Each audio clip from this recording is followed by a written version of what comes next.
Hello, and welcome to the moderated conversation panel to begin the main part of this conference. Today, we will address core changes in the education environment that we need to understand critically and how we can understand or even re-articulate them.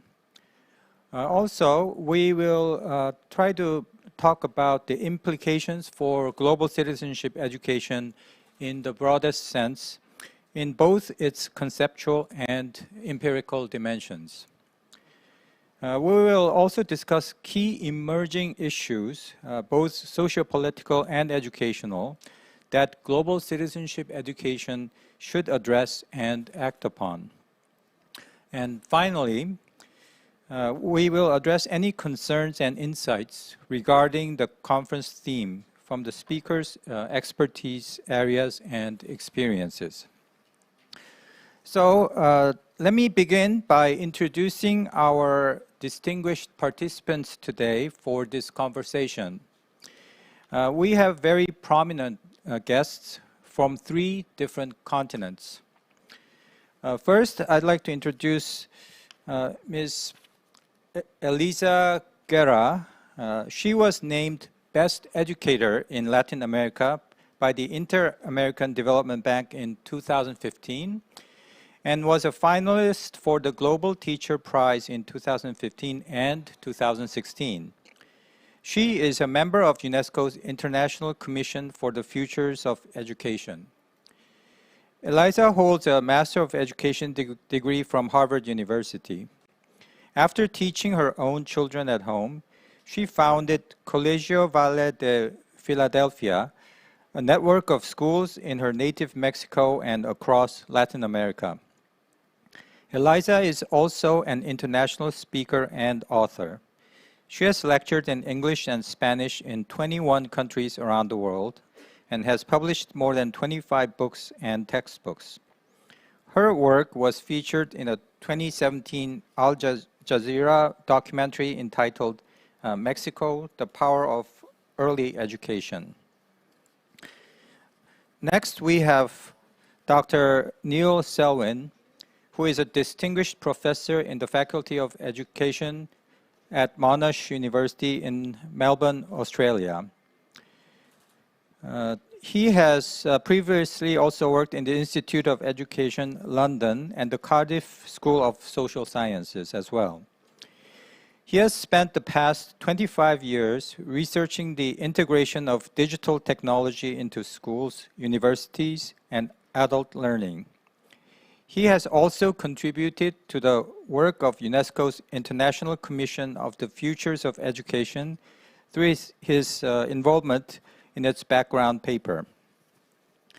And our final guest is Shama Bulangis, who started as a violence against women peer educator at 14 in northeastern Mindanao region in the Philippines, and is now the youngest member and the coordinator of the Global Civil Society Reference Group of the Spotlight Initiative.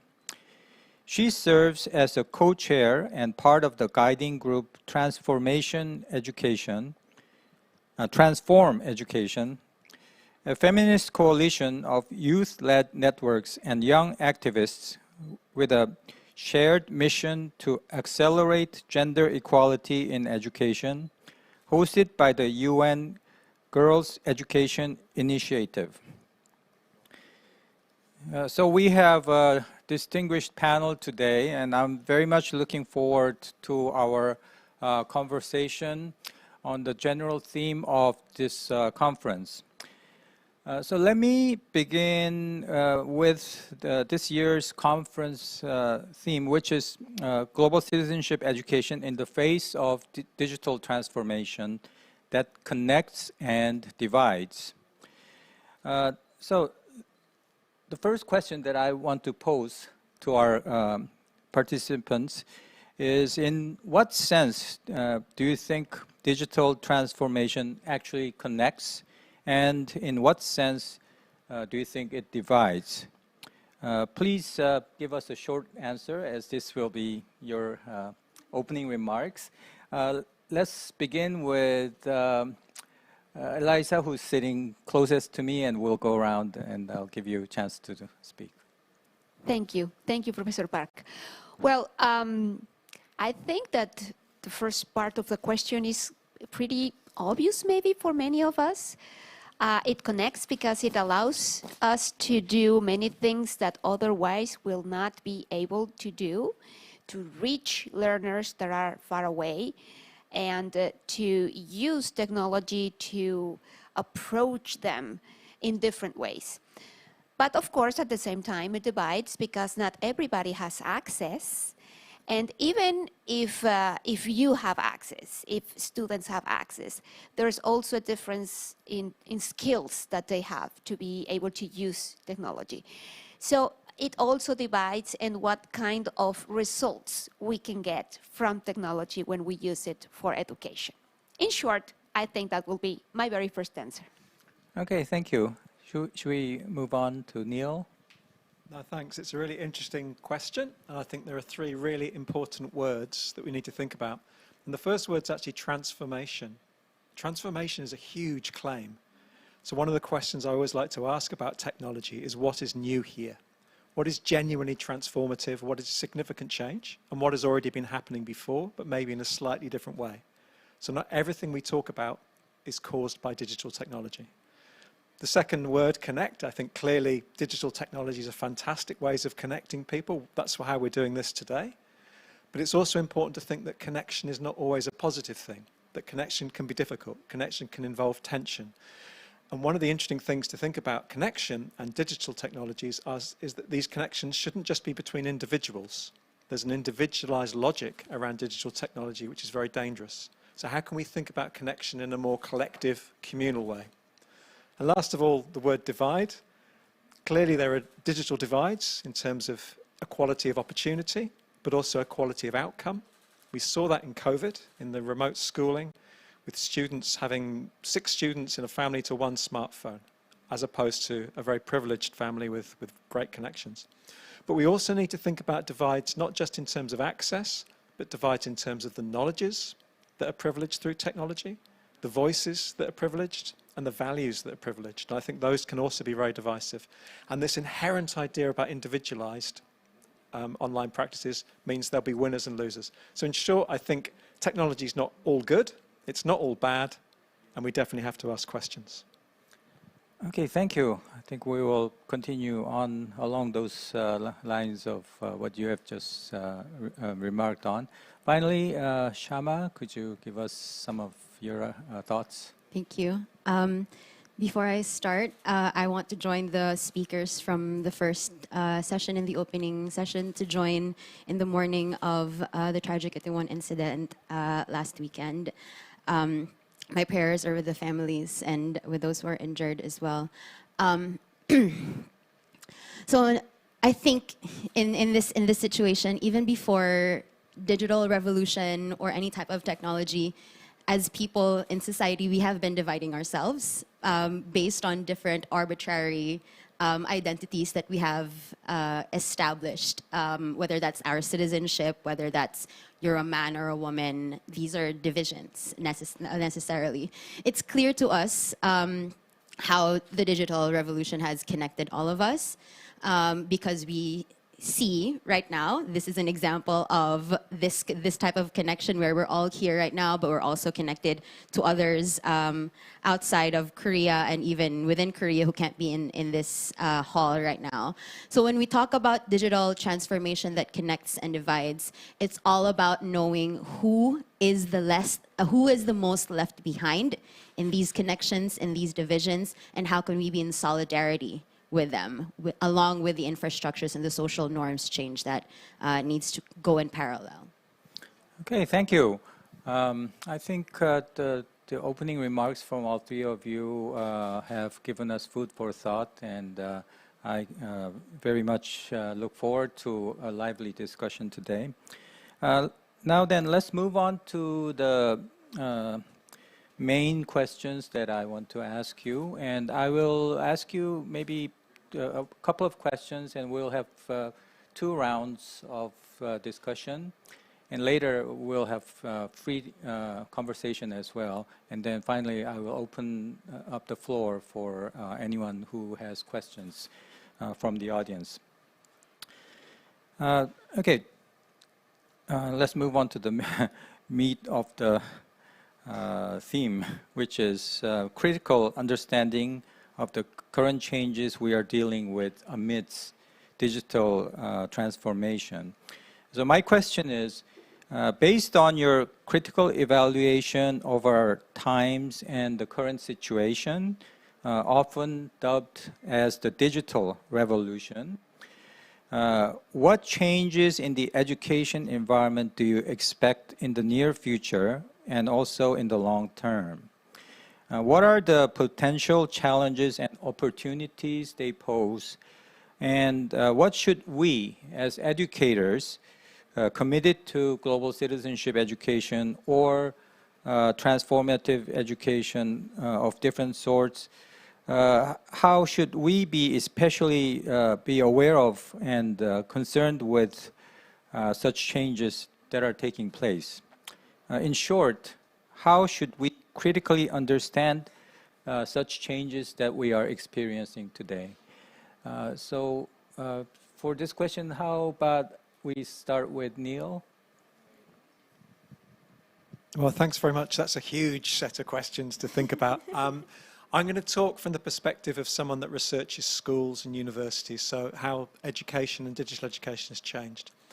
And speaking from a global north perspective, I think we cannot underestimate or underemphasize how extensive and intensive the use of digital technology now is in our school systems and university systems.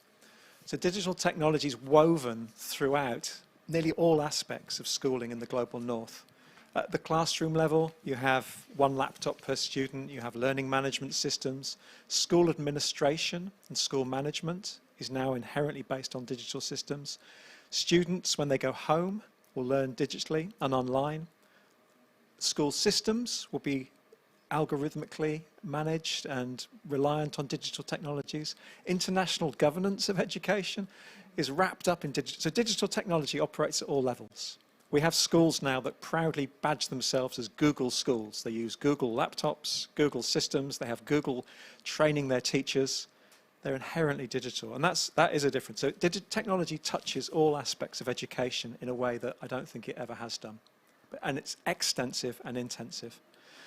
Now that's really interesting and has lots of great opportunities, but if I'm being pessimistic, generally this is not seen to be a wholly progressive development. There are pockets of best practice, and there are examples that I can point to where you can use technology in transformative ways as a teacher or a learner. But overall, there's an increasing voice that this technology is not necessarily making education better, that it's entrenching existing inequalities. It's widening inequalities rather than reducing inequalities. It's enhancing perhaps the most worrying aspects of some of our education systems: standardization, individualization, surveillance. All of these logics are kind of baked into the technologies. And then an increased commercial influence on education. Big tech corporations beginning to kind of dictate what goes on in classrooms. And a hollowing out of public education ideals. And perhaps even concerns over a dehumanization of what goes on in a classroom between a student and a teacher. So for all those reasons, I think there's a lot to perhaps be a little bit kind of concerned about, or questions we need to ask. And in particular, I'm really interested in the way that corporate logics and corporate interests are now increasingly beginning to dictate what goes on in schools. And so if you think about big technology, big tech companies, the logics of these firms, you could argue, are a bit different to the logics of public education. Big tech operates on a logic of individual users in a digital ecosystem. So each student and each teacher is seen as an individual that operates within a platform and within lots of different platforms. Another logic that big tech also follows is this idea of modularization. Everything can be plugged into everything else. And also a logic of scaling everything up to a global level. Now, lots of those things push back against public ideals of the local, of the idea of people as more than just an individual. So I think we need to ask questions about how corporate logics are coming into public education. And the other thing, there were two other things that really interest me with a more futures perspective. Emerging technologies are increasingly not technologies that we use for ourselves. So it's not a question of us doing technology, but about technology being done to us. So if you think about AI, for example, a lot of the main AI systems you don't ever use. You don't even know about. You're probably not aware they exist, but they're being used on you. Something like facial recognition, for example, or algorithmic sorting, an algorithm deciding whether your exam grade is good enough for you to go to university. Now, that type of technology is qualitatively and quantitatively different. It's not a question of you having better typing skills or having better awareness of how a search engine works. You actually need to be aware that the technology exists and understand how it works, and then have knowledge about how you can work around it. So that's really interesting. Automation, AI is a different genre of technology altogether. And also with my futures hat on, we need to think about climate change and environmental sustainability. All of this technology has huge environmental implications in terms of carbon use, rare materials being mined in parts of Africa to actually make these things, e-waste. We can't go on with excessive and intensive digital technology in society, and I think education should lead the way in thinking about the environmental implications of digital technology. So all of this has huge implications. I don't know what we do about any of that, but I think global citizenship education must take a broad view of digital technology. It's not just learning about how better to use a computer. It's about thinking about much more about technology in the round. And global citizenship education should engage with the political economy of digital technology as well. These are not neutral things that just come down from the sky. We have Apple, we have Google, we have Tencent, we have lots of very big companies that are now getting involved in education. So those are just a few dilemmas. I have no answers, just lots of questions. Okay, thank you. Yeah, I think for this kind of a theme, we will only have to answer with more questions. So, and feel free to suggest, fresh questions as well amongst yourselves. We will then move on to Shama. I think Neil kind of made the point that how much digital technology has become intertwined into our daily lives and what kind of repercussions they may bring. Could you follow on that theme and maybe kind of apply that to our understanding of global citizenship education as well? Thank you so much, Dr. Sunim. Thank you very much for the very technical knowledge as well, Neil. I've learned so much, and I completely agree with a lot of your points as well, which I hope to remember to reference to in my intervention. So in Transform Education, we have circles. We do like consultations with our members in order for us to be aligned together in our work towards achieving gender equality in and through education. And whenever we have consultations about digital learning and how it affects students with marginalized identities, especially me coming from that community of young girls and LGBTQ+ students, what always comes up is accessibility of the technology, how transferable the pedagogy is to the online platforms that are going to be used, and the content of the learning materials. If we talk about digital revolution, I would be completely remiss as the leader of a young feminist coalition to not talk about the gender digital divide. According to a 2017 study from the International Telecommunications Union, 70% of young people are online, but the proportion of men using the internet is higher than the proportion of women using the internet in 2/3 of countries worldwide. Additionally, there's also a strong link between gender parity, just parity and not equality, mind you, in enrollment ratio in tertiary education and gender parity in internet use. This means that the more there are women in tertiary education, the more there are also women who also use the internet. This is not a causation, it's just a correlation based on the study. Education and internet use, then, we can say is inextricably linked.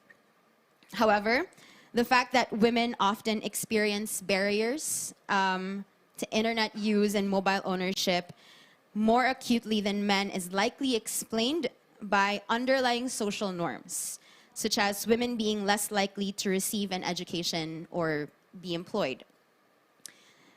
My sense is that we can't just throw laptops to answer deeply rooted issues that stem from patriarchal and colonial roots. Huberman wrote about this. He said, educational innovation tends to spend too much time on the spectacular at the expense of the fundamental. And we have to be mindful of this when we're talking about the digital revolution and when we apply this in the digital age. Because to be fair, we do need laptops.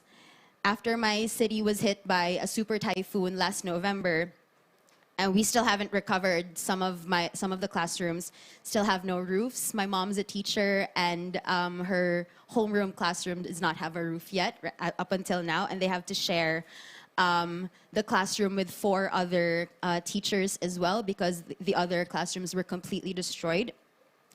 Laptops were very needed to replace the ones that have been destroyed. In order for them to be able to recalculate their grades, to reprint the modules that have been completely washed away by the typhoon. But the fact remains that the infrastructure can only support actual policy and social changes that needs to happen. I think for the many young people who are hopefully on the session right now on YouTube or on Zoom, it's clear to us as well how social media platforms have filled some gaps in teaching life skills that young people have been clamoring for formal institutions of education to provide. We have TikTok Dad teaching us how to fix your tire.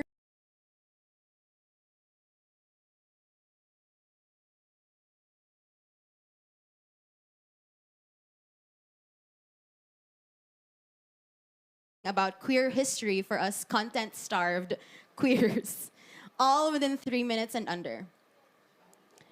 The flip side, as you've mentioned already earlier, is how social media platforms are also using us and our attention as their main product, the commercialization of social media. And I hope this is not because they're inherently evil, but I think this is another example of a fundamental issue that we are facing, our obsession with growth and scaling up.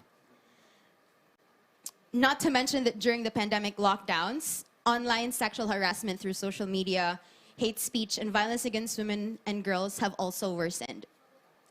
Speaking of content, speaking from experience, we have been trying to use TikTok and Instagram as ways to promote comprehensive sexuality education. For example, gender equal climate education, education for girls in crisis areas. But unfortunately, this is not always reflected in formal curricula. Apologies for possible crass language, but sometimes for trans kids to learn about their own bodies, they have to wade through so many sexual content in order for them to be able to learn how to bind, what to do with microdosing, for example. I personally had to rely on BuzzFeed quizzes to know if I was gay or not. And we sometimes joke that if you have to ask, maybe you are. The internet is a jungle. The digital age is a complete jungle where both teachers and students all have to learn at the same time. Freire would be proud when we would say teacher, student, student-teacher relationship. And not all of us are well-equipped to deal with it, even if we have the infrastructure. At this point, both teachers and students are learning about navigating this jungle together, and both need to be equipped with the skills to utilize the tools brought about by the digital revolution to be able to deliver for the aim of a just and peaceful world. I'm going to end it there. Thank you very much. Okay, thank you, Shama. And thanks for talking about your experience and bringing in some fresh perspective from the idea of gender issues. And I think we will latch on to that theme and talk about it a little more later. Now, finally, can I ask Eliza to answer the same question? Thank you, Professor Park. Well, yes, and of course, it's not just the digital transformation, as my colleagues already said, it's also, of course, climate change and migration and the global learning crisis. And it's been, frankly, a crisis on top of a crisis for a long time already.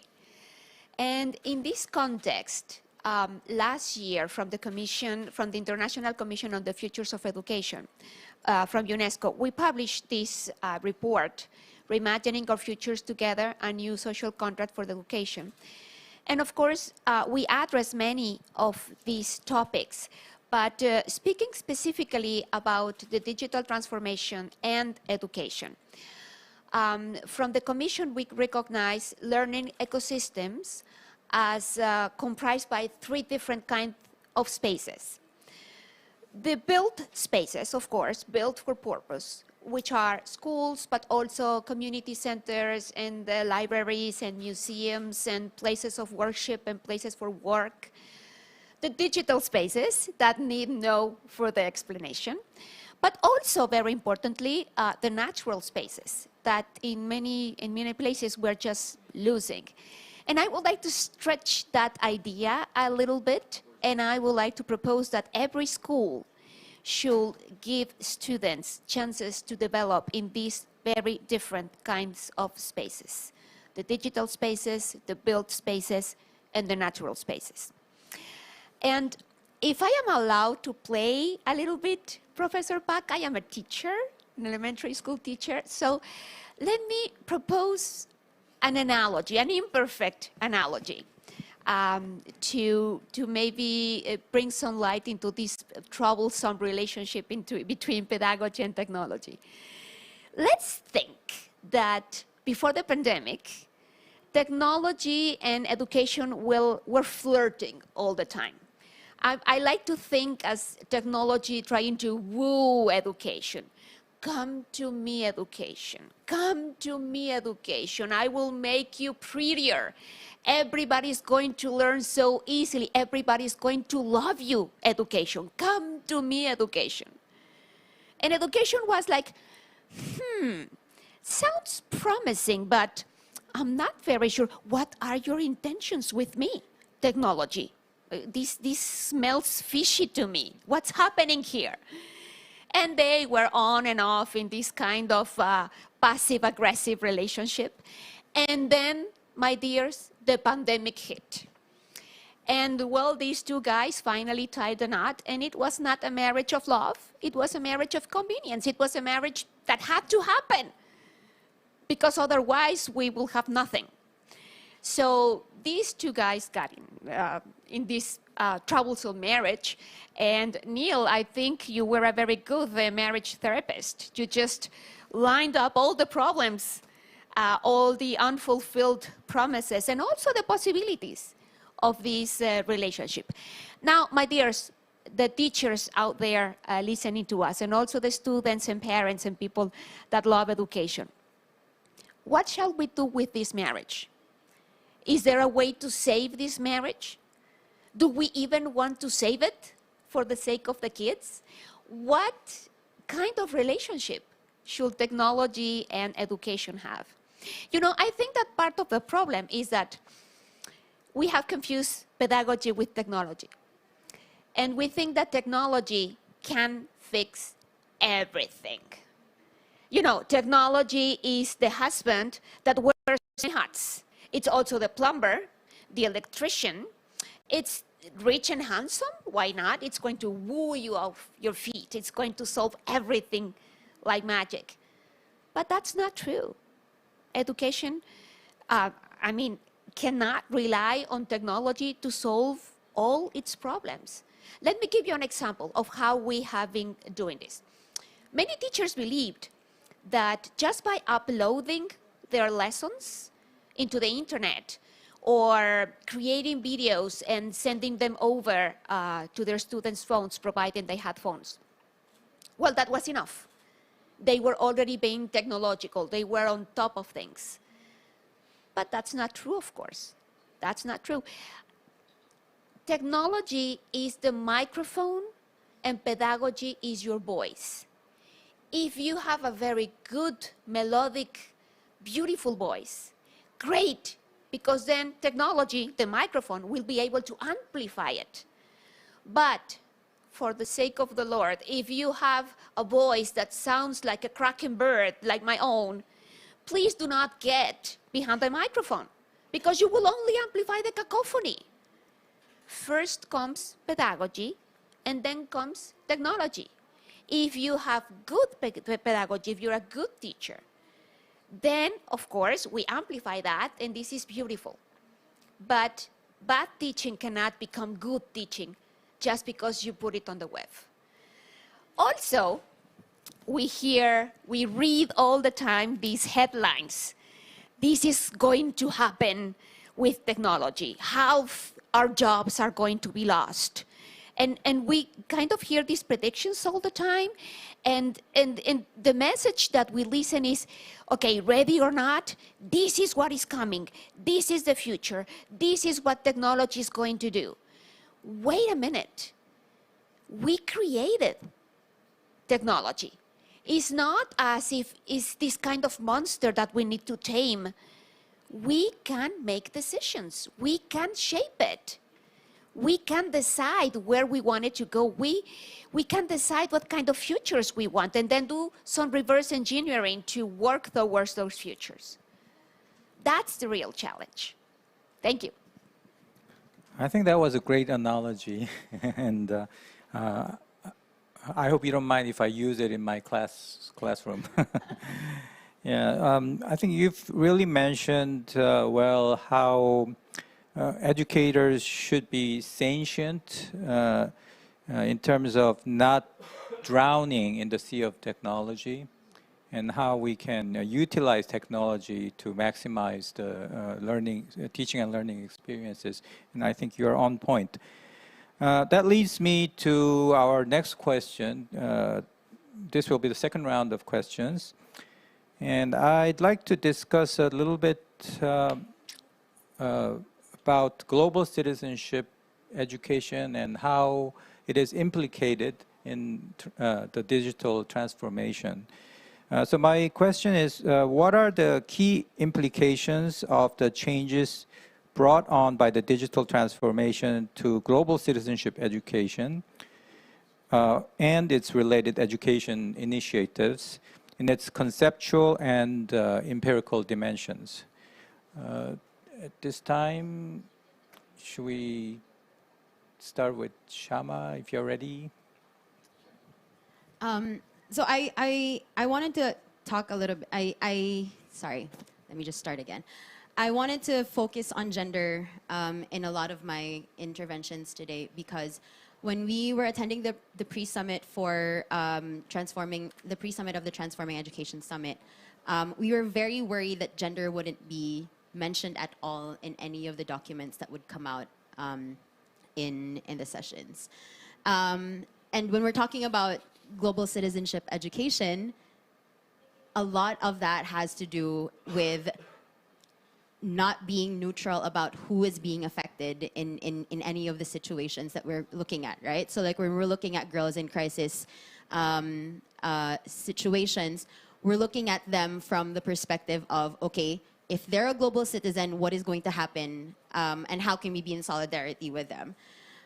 For this question, though, I wanted to redirect you to the gender transformative education brief that that has just been published at the site of the UN Girls Education Initiative. It was published 2021. There we discussed transforming policies and political engagement, transforming pedagogy, the school environment, participation of children and young people, community leadership, stakeholder engagement, and evidence generation as well. And I want to hanker on evidence generation, because technology is one of the best ways for us to be able to really collect data, right? And that's something that has been lacking especially for the queer community, in terms of like making sure that we're safe in schools, making sure that we have the relevant curricula for us to be able to learn properly about ourselves. So we need better data systems to allow national data systems to allow sustained collection of disaggregated prevalence data on school-related gender-based violence so that our schools are safe. So it's not just about the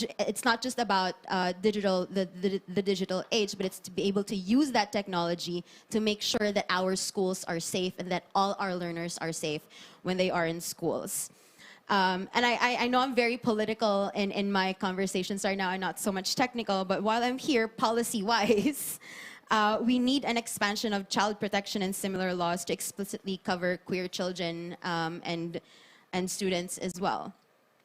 In the Transforming Education Summit, as I've referenced earlier, we have worked with the SDG4 Youth Network to also formulate the Youth Declaration, which includes Article 17, where we urge decision makers to strategically invest in green and digital skills, specifically in policies and strategies to enhance education, research, entrepreneurial opportunities, and decent jobs for youth, especially for those who still do not have access to electricity, the internet, and legal access to online services, along with a demand to urge decision makers to invest in the digital infrastructure of education and affordable, dignified, safe, and stable access to digital connectivity for all to aid learning and close the digital divide.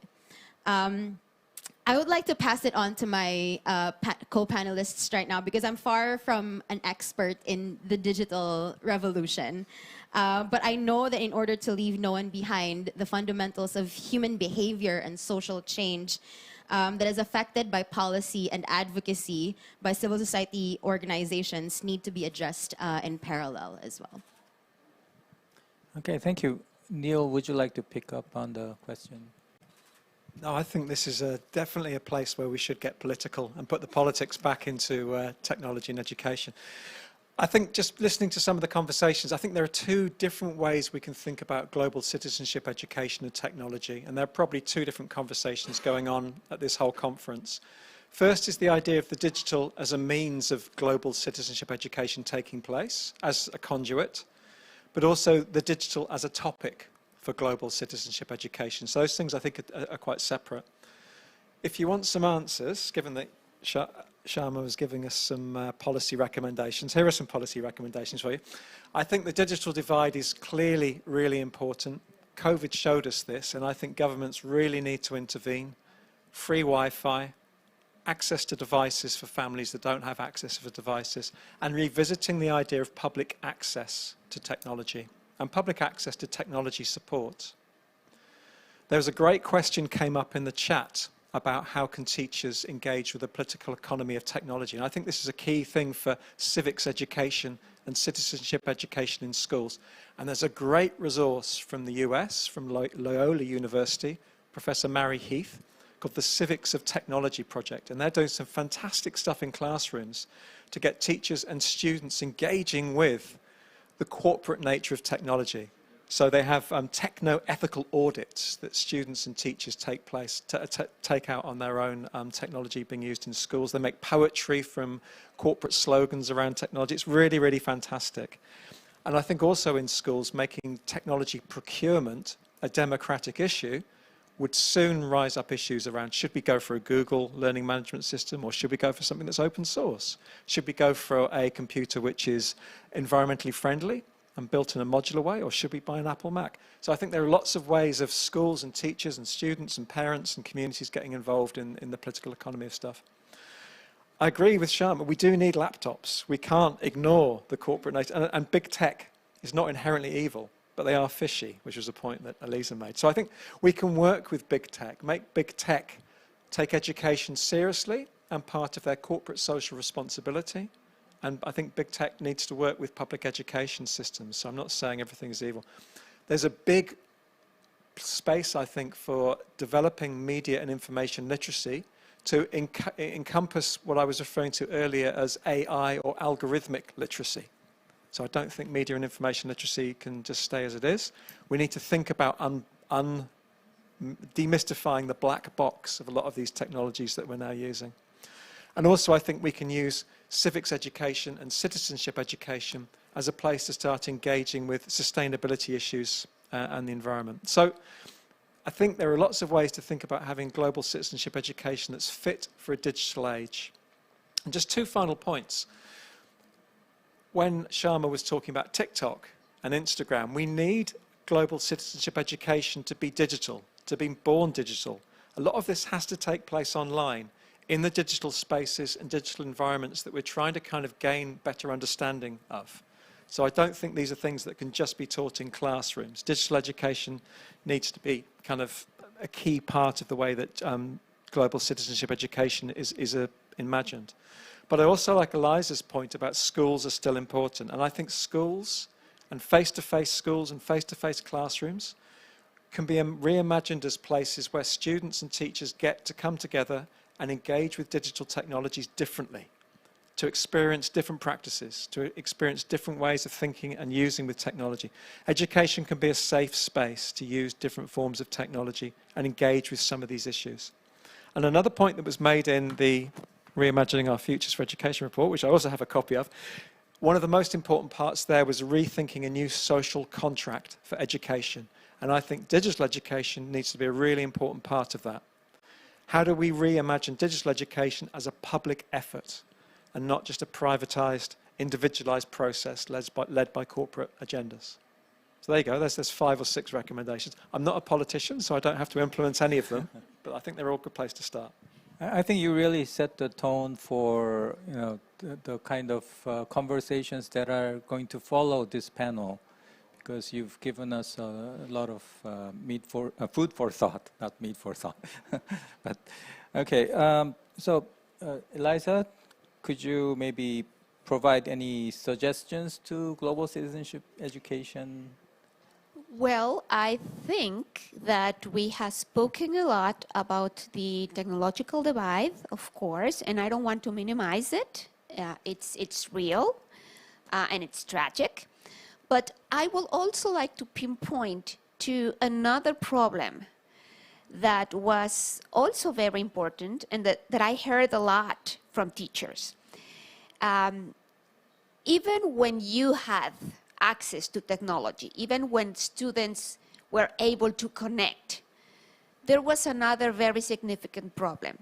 And it was that students, many of them, most of them, were not able to take their own learning into their hands.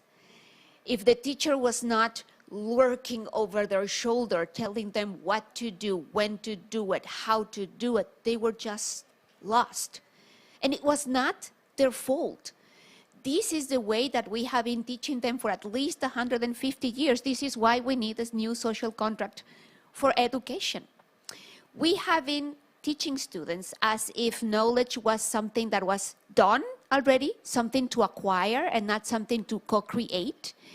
We have been teaching them really just how to follow guidelines and how to think, how we think.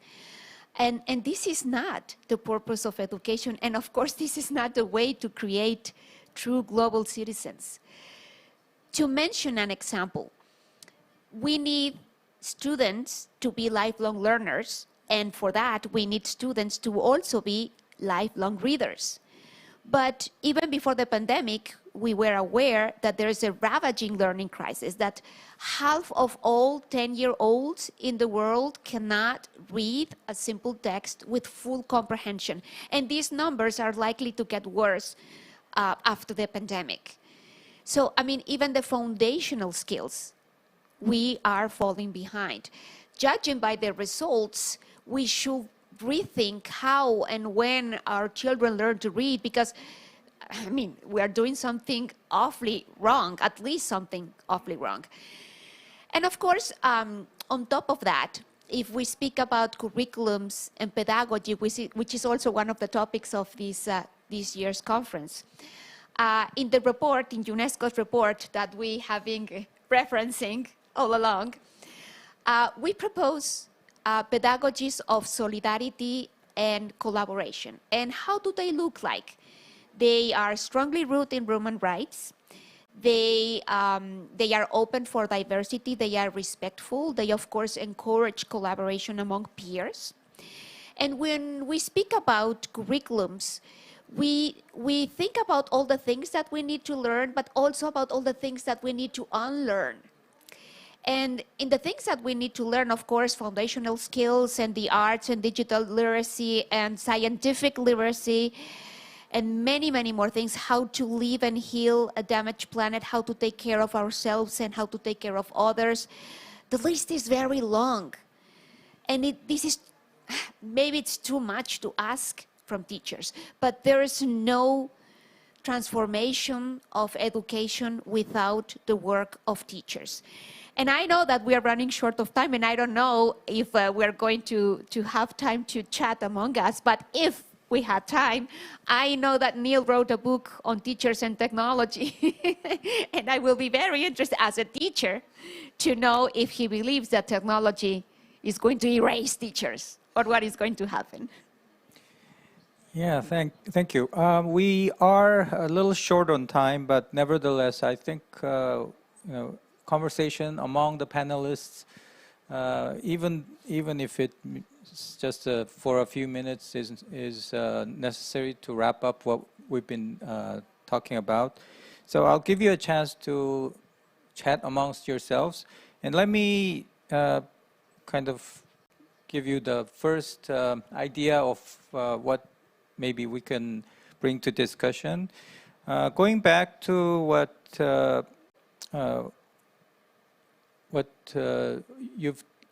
we've talked about big tech and corporate logic. I'd like to know if, in order to negotiate with big tech, do you think there's global alliances in the form of global citizenship education can facilitate or make the educators be in the driver's position with regard to negotiating with big tech? Or is that, I mean, if you consider the corporate interest at hand, that's something that's massively difficult to implement? It's really, I mean, I could talk about this for hours and we've only got a few minutes. It's interesting to think that there's no such one big tech. There are lots of big techs. So there's Google and there's Amazon, there's Microsoft and they're all competing against each other. It's also really interesting to think that the people that work in big tech can also engineer change. So we've seen lots of pushback from Google engineers or Amazon workers that are pushing back to say, we do not want to make drones for the US military. Now, if you get that similar kind of consciousness about public aspects of their work, then I think working with big tech is easier. So there are cracks there. And education and states are huge customers of technology. So I think in terms of having power, some kind of global kind of coming together is a perfect way of thinking about it. UNESCO, there are lots of organizations. And one of the things that's made the biggest difference over the past 5 years, I think, is the European Union's GDPR regulations in terms of how data can and cannot be used. And so we look at organizations like the European Union. The European Council recently designated AI in education as a high-risk activity. And that has completely changed the way that the industry in Europe is thinking about AI products. So I certainly think organizations like UNESCO have a really important part to play.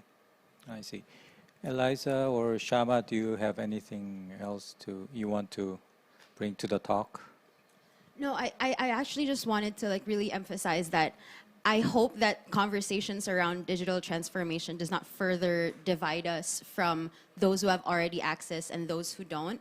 Because if we're continuously just talking, a lot of the things that Neil, unfortunately, Neil, a lot of the things that you've said are very much global north-centric. And a lot of us from the global south have not experienced this yet to be able to fully consider it on a technical level. And I feel like if we're going to talk about global citizenship, it shouldn't just be that we're focusing on all the technical things that the global north are already doing because they're already much advanced. Slow down a little and not be too obsessed with like scaling up all the time, because sometimes the most impactful interventions are those that actually are local, are those that actually touch the hearts of people, are those that actually build more community within within cities, within barangays, within local communities. And one of the really important points to make about anything about scaling back digital is that it has to be done in the global north. In terms of scaling back digital technologies, it's not, you have to have this idea of kind of justice behind what you're doing. So any of these changes have to be done in the global north. And in fact, we probably need more digital technology in the global south that haven't had the advantage. So I completely agree. There's a really interesting question there for Sharma about youth as well, which is a completely different spin on the conversation. Okay, since we are very short on time, how about we just go to the question from the floor? It's addressed to Shama. Would you like to answer that question? As a youth, what do you think is the role of youth in spreading the value of global citizenship in the context of digital transformation? Thank you. I'm sorry for cutting you off there. No, I think that young people have been global citizens for a while. A lot of the Gen Zs and the Gen Alphas, I think I'm in the cusp of, it's these divides again, these arbitrary divides of like, if you're a millennial, if you're a Gen Z or whatnot. I think a lot of us have been global citizens for a while. We have been sharing our thoughts on Twitter, connecting with other people that we may have not seen yet, but have already seen through Instagram, for example. So right now, this is a practice that we're already doing. The question then is, how do we use these existent connections that we have as young people, connecting, understanding like what's happening in the Arab region, for example, what's happening in South Korea right now, what's happening in the Philippines. How do we use the existent networks that we've already created as existing global citizens, and how do we make sure that that is something that we're using in order for us to, as I've mentioned earlier, again, stand in solidarity with other people, not just constantly advance and advance and advance without thinking that there's others behind us that haven't been in our place yet.